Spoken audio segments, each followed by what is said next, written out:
in a game and nobody cares.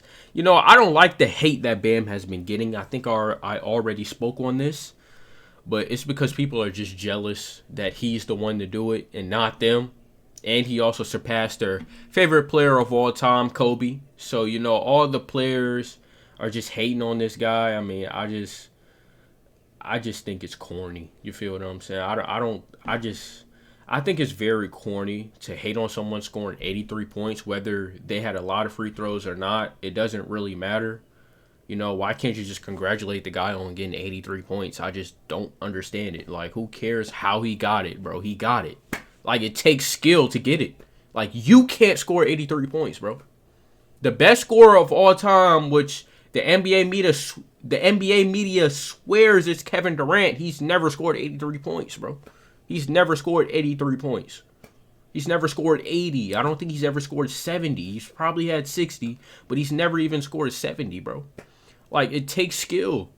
Come on, bro. Like, give this man Bam his props, bro. I just don't understand it. Throughout NBA history, and you will see a list of the greatest players to ever play the game. Jordan 69, Steph 62, Lillard 71, Luka's 73, Kobe Bryant's famous 81. It's the most coveted record book in all of basketball, a testament and historical evidence of the greatest nights in NBA history by some of the greatest players in NBA history. Which begs the question, what the hell is Bam Adebayo doing here with a mind-boggling modern NBA record of 83 points?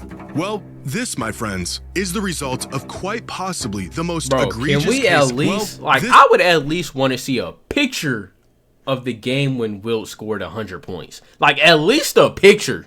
Like, audio or something. Like, there's no way y'all have nothing. Is the result of quite possibly the most egregious case of stat padding the NBA has ever seen. And despite scoring the second most points in a single game in the history of the NBA, Bam's 83-point night will go down as one of the most shocking and controversial games we may ever see.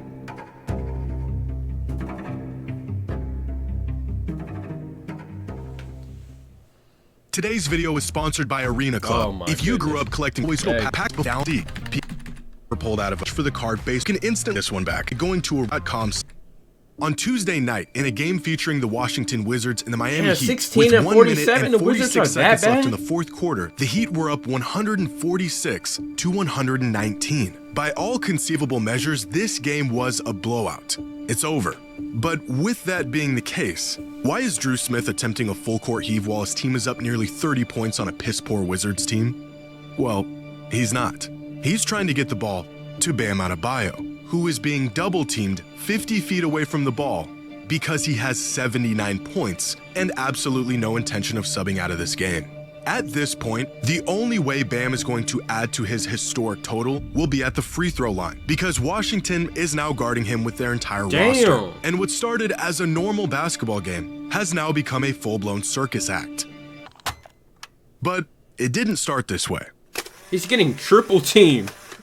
In just the first quarter of this game, Bam Adebayo you have to, bro. He's fucking red hot. 1 points. The second most points scored in the first quarter of a game in NBA history. By halftime, Bam had 43, already a career high, and the second most points scored in the first half of a game in NBA history. Going into the third, the Wizards still had no answer for Bam. His points still flooding in, both naturally in the flow of the game and ethically. By the end of the third, Bam had 62 points, which, you guessed it, is the second most points through 3 quarters in NBA history. Before the start of the fourth quarter, Bam's performance was already being celebrated by his teammates and fans. He had broken LeBron's franchise scoring record of 61. He set a new career high, and the Heat were blowing the Wizards out by 20. And it is at this point where Bam and his coaching staff are left with a decision. Stay in the game and build onto an already substantial lead. Leave the floor and sub out as the hero of the night, or stay in the game and potentially chase the league's scoring record. What decision should they make? Well, it just so happens that I covered this exact predicament in my last video, where I asked the question, is it possible to score 100 points in an NBA game? The final verdict, yes, it is possible. The only problem? The circumstances required to have such a game are so unlikely that we will probably never see 100 points ever again. unless a What do you player mean is again? willing- I never seen it the first time. I didn't see it the first time. What do you mean again? Bro, I really don't. Bro, let's be honest. We don't know if Wilt scored 100 points, bro. They don't have any type of proof whatsoever. Like, whatsoever. At all. Like, not even a picture. to infringe on the integrity of the game itself. There have been many games throughout the years that had record-breaking potential, but for a few reasons, most notably the game being a blowout and the potential record breaker respectfully sitting the final quarter, there have been very few instances where a player was able to genuinely chase the record without any negative consequences. How did Bam Adebayo drop the most points in modern NBA history on a random Tuesday night in March? Great respect to let him. Bro, it's high off the throne. Now three. Bam. Bro, just throwing shit up, trying to get them free throws. By choosing option C and infringing on the integrity of the game. In what could have been a celebrated, memorable, and ethical performance, Bam and the Heat decided to go a different route. With about 9 minutes left in this game, Bam had this incredible and one. A blow-by followed up with this great acrobatic finish at the rim through contact, and an explosion from the fans in the arena. And after hitting the free throw, this would have been the ideal and historically acceptable moment for Bam to check out of this game. It was his 70th point of the night. Miami had the game all but wrapped up. And up to this point, all of his points were ethical, non-GMO, farm-raised buckets. But instead, Bam stayed in the game. And here is how he scored his final 13 points. Free throw, free throw, free throw, free throw, miss three, layup, free throw, miss three, turnover, miss three, free throw, free throw, free throw, free throw, Bro. intentional miss free throw, attempting to manufacture more points, free throw, free throw.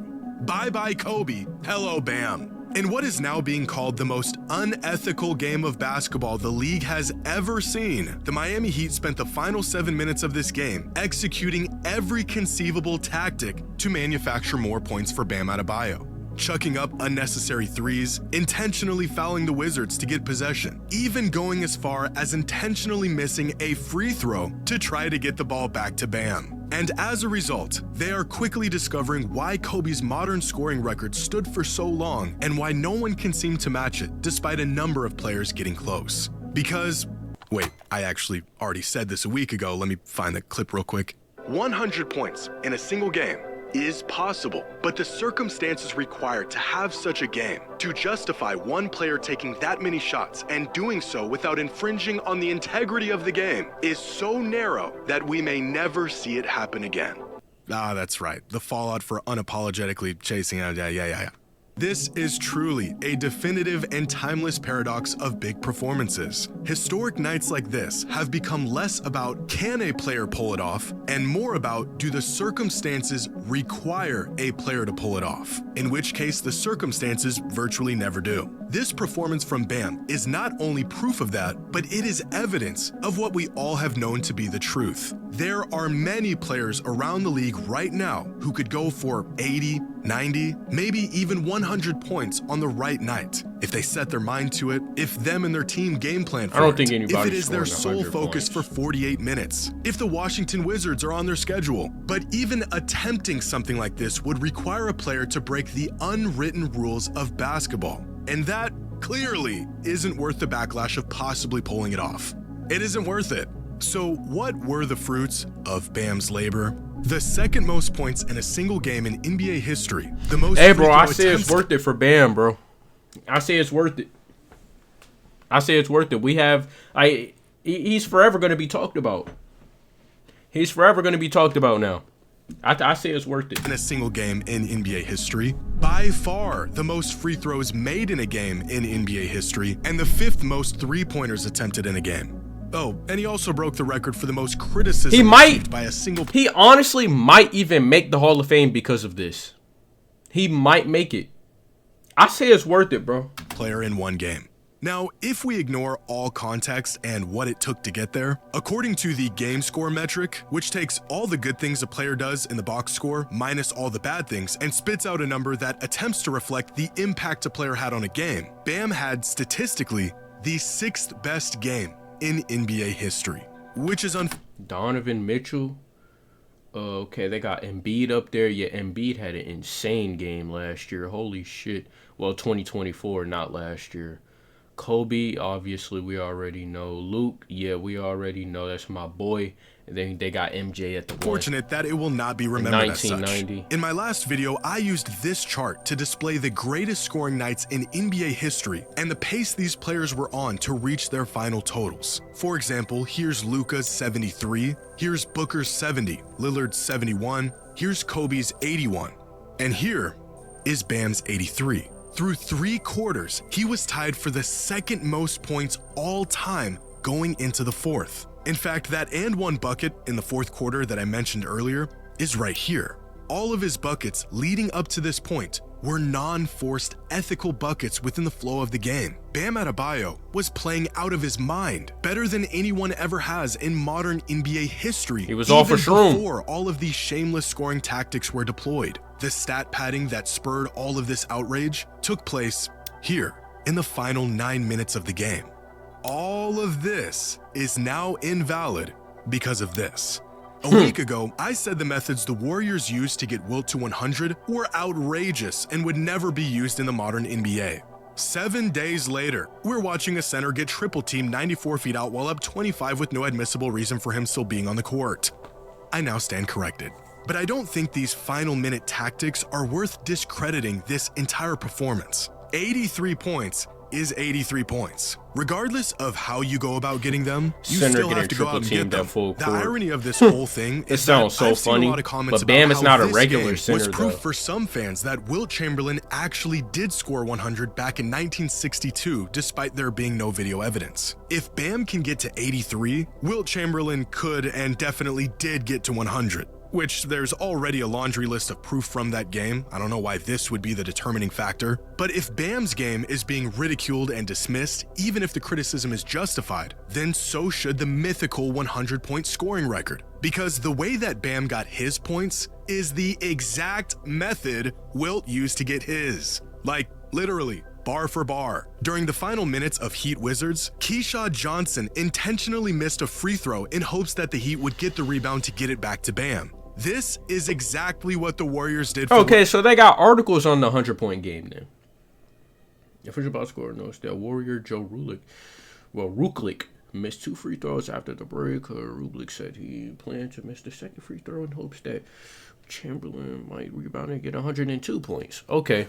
Built. The Heat also so they got intentionally they at least got an fouled while holding article an on it. insurmountable lead to get the ball back faster. The Warriors I'll did the accept same that. exact thing to get Wilt to 100. If Bam's 83 points is invalid because of these tactics, then for that same reason, so is Wilt's 100. Not only did the 2 biggest scoring nights in NBA history deploy the most gimmicky, shameless tactics to pull it off, this is quite possibly the only way to pull it off. The only difference between Bam's 83 and Wilt's 100 is video cameras and an angry mob of critics online.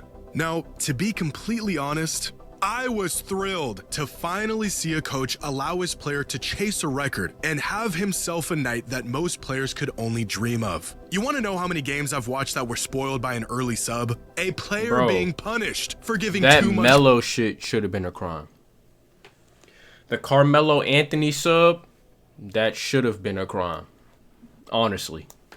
Should have been. Belt to the opposing team. A 3-point party cut short because they were playing too good. Potential record. I would never understand that. Be in good Your taste. players are playing so good that you have to sit them out. I had to watch Steve Kerr pull a player from a game on the verge of a How does that make sense? So be it. I am just as surprised as you. In what way possible does that not make sense? You want the best for your players. So if they're playing at an insane, top-notch level, why would you sub them out? Why would you ever want to do that, bro? Is it risking the injury? Is that what it is? Why would you sit down your player when he's playing at a extremely high level, bro? Extremely high level of basketball that is rarely getting played. Why would you sit him down? I will never understand that, bro. Bam Adebayo's name above Kobe Bryant's for the rest of my days. But to see Bam, and then it makes you look good as a coach when your player is playing that good. Why would you sit him down? As it was shocking. which, by the way, every single player, without exception, would choose to stay in the game and chase a record if their coach allowed them to. This just happens to be the rare case where a coach did allow it. How can we blame Bam for doing something every player would do if given the chance? I don't know, maybe instead of putting all the blame on jealousy, the man who just that's what it scored is. 83 points in an NBA game, we should aim that frustration. Like, let's be honest, we all wanted it to happen. We eventually wanted this record to be broken, but the people just didn't want Bam to be the one to break it. That's what it is. They didn't want Bam to be the one. The team that allowed it to happen. Throughout this I'm game, just glad it happened in my attempted lifetime. 43 shots, which is a lot. But you want to know who shot more shots in a single game? Kobe. I was just and about to say Kobe, that. And Westbrook, and DeJounte Murray, and Kobe, and Cade Cunningham, and Kobe, Chris Webber, Kobe, Brunson, Jordan, and Kobe. What about all those free throws Bam attempted? Those are the symptom of a team desperate to slow a player down, but can't stop him without fouling. It has been decades since the last time a player chased points to this extent, let alone had a coaching staff that allowed him to do it. But as I previously mentioned, this feels like conclusive proof that the only thing keeping that 100-point record intact is sheer respect for the unwritten rules and the opposing team and the game itself. If Bam can go for 83, I can only imagine what players like Luka, Shea, Giannis, Ant, Wemby could go for if given the opportunity. But now that we're stuck looking at this for the foreseeable future, what are your thoughts on this game? Do you feel like Bam's 83 was legitimate? Or did the tactics used at the end of this game damage the legacy of this performance and how we'll remember it? I gotta know. So let me know your thoughts in the comments below. I don't think this And as record always, will be broken until anytime next time. soon. Not in probably another like 20 years. I don't think it would be broken anytime soon. Like, it was already hard enough for Bam to do it in the first place. So I don't think it'll be broken anytime soon, to be honest. And I don't think anyone's ever going to score 100 points like Wilt did, I guess. I mean, they got articles on him scoring 100 points. They don't have any pictures or audios of it somehow, but I guess I'll take an article. I haven't heard any NBA player even talk about it, but whatever. But I mean, I guess I'll accept it. I mean, I can't say it didn't happen because obviously I wasn't living back then, but it's just hard to believe. Someone scoring 100 points in one game, bro, that sounds so crazy. Even 83 points sound crazy, so.